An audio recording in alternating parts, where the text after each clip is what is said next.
Hello everyone and welcome back to the series where I build your building suggestions. And today's suggestion is a red fox lab from Jarvis Games. So let's try to build it. I took a more realistic approach to this build. I didn't want to just slap a Minecraft dog and make it red. So I decided to grab a reference picture and went from there.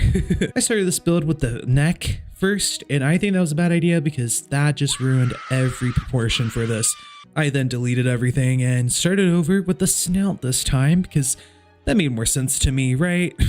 I went ahead and made the head and the eyes, and I think everything looked a lot better. It looked more like a red-nosed pit bull, but you know. Then came to the neck and I ended up with this. I shaved it down a little bit and I hope this works better. Then the ears came around and the ears I struggled with. I had no idea how to build these ears, but I ended up with a shape like this, which will later change at some point, but I think once they're shaded, they'll look a lot better. And then I had no idea how to shade this thing.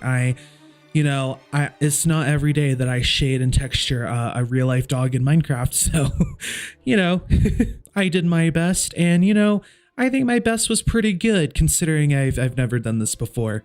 I gave him a cute little tongue and a mound around him as if he was digging out the ground, because dogs do that, right? And here he is in all his glory. I don't have a name for him, so if you guys have name suggestions, please let me know. But I think he turned out pretty good. I'm really proud of how it turned out considering I built a real life dog. I think if I were to rebuild this, I'd make the scale a lot bigger to give me more of a texturing and shading situation. But, for the size and for the first time thing, I think it turned out pretty well. But yeah, thank you so much for watching. Comment down below what you think I should build next.